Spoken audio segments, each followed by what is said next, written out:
In this section of the course, we're going to turn our attention to security infrastructure. Now, security infrastructure encompasses the hardware, software, networks, data, and policies that are working cohesively together to safeguard an organization's information assets. Ensuring a robust and secure infrastructure is vital to thwart potential cyber threats and to ensure the organization's data remains uncompromised. So, in this section, we're going to be focusing on domains 3 and 4, and our coverage will include objectives 3.2 and 4.5. Objective 3.2 states that given a scenario, you must be able to apply security principles to secure enterprise architecture. And Objective 4.5 states that given a scenario, you must be able to modify enterprise capabilities to enhance security. Now, first, we're going to be covering ports and protocols. This lesson is going to be focused on providing you with a quick refresher on the ports and protocols you need to know for the exam, and this is mostly going to be a review for you if you've already completed your A+ or Network+ certifications. Next, we're going to cover firewalls. Now, we're going to discuss the different types of firewalls available, including web application firewalls, unified threat management systems, and next-generation firewalls. We'll also look at the difference between a Layer 4 and Layer 7 firewall and how hardware and software firewalls work differently. Then, we're going to take a look at configuring firewalls. Here, we're going to do a quick demonstration to show you how to set up rules and access control lists, how to select ports and protocols, and how to configure screen subnets. After that, we'll cover intrusion detection systems, or IDS, and intrusion prevention systems, known as IPS. By exploring what they are, how they're employed to identify threats, and showcasing their signatures, we're going to be able to provide you with a better understanding of their security techniques and mechanisms in place. Then, we'll discuss network appliances. Now, a network appliance is a specialized piece of hardware or software device that's designed to perform specific networking functions or services, such as load balancing, proxying, monitoring, or security enforcement within your computer network.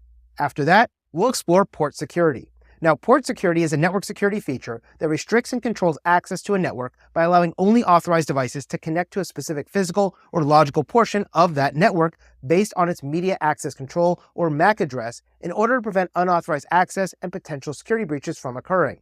Now, as we cover port security, we're going to be covering 802.1x and EAP as well. Next, we'll be exploring methods of securing network communications. This includes things like virtual private networks, IPsec tunnels, TLS, and other ways to create secure backbones for all of our communication needs. Then, we'll dive into the world of software-defined wide area networking, known as SD-WANs, and the Secure Access Service Edge, known as SASE.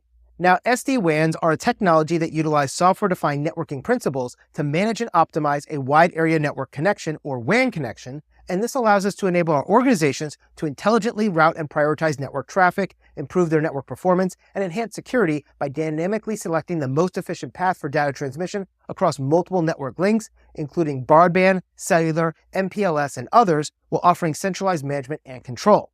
Now, SASE, on the other hand, is a network security and connectivity framework that integrates network security and wide area networks into a cloud-based service that combines the elements of security services like a firewall, secure web gateways, VPNs, and zero trust network access, all together with SD-WAN capabilities.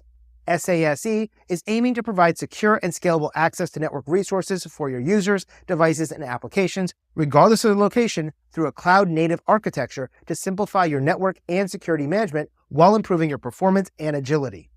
After that, we're going to dive into some infrastructure considerations, including device placement, understanding security zones and screen subnets, comprehending attack surfaces, considering connectivity concerns, discussing device attributes like active versus passive or inline versus taps or monitors, and grasping failure modes like fail open and fail closed within our security devices.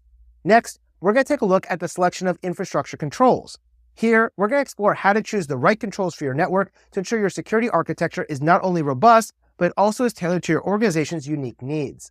Finally, we're going to take a short quiz to see what you learned during this section of the course and review each of those quiz questions fully to ensure you can explain each answer and ensure why it was right. So, if you're ready, let's begin our journey into the world of security infrastructure.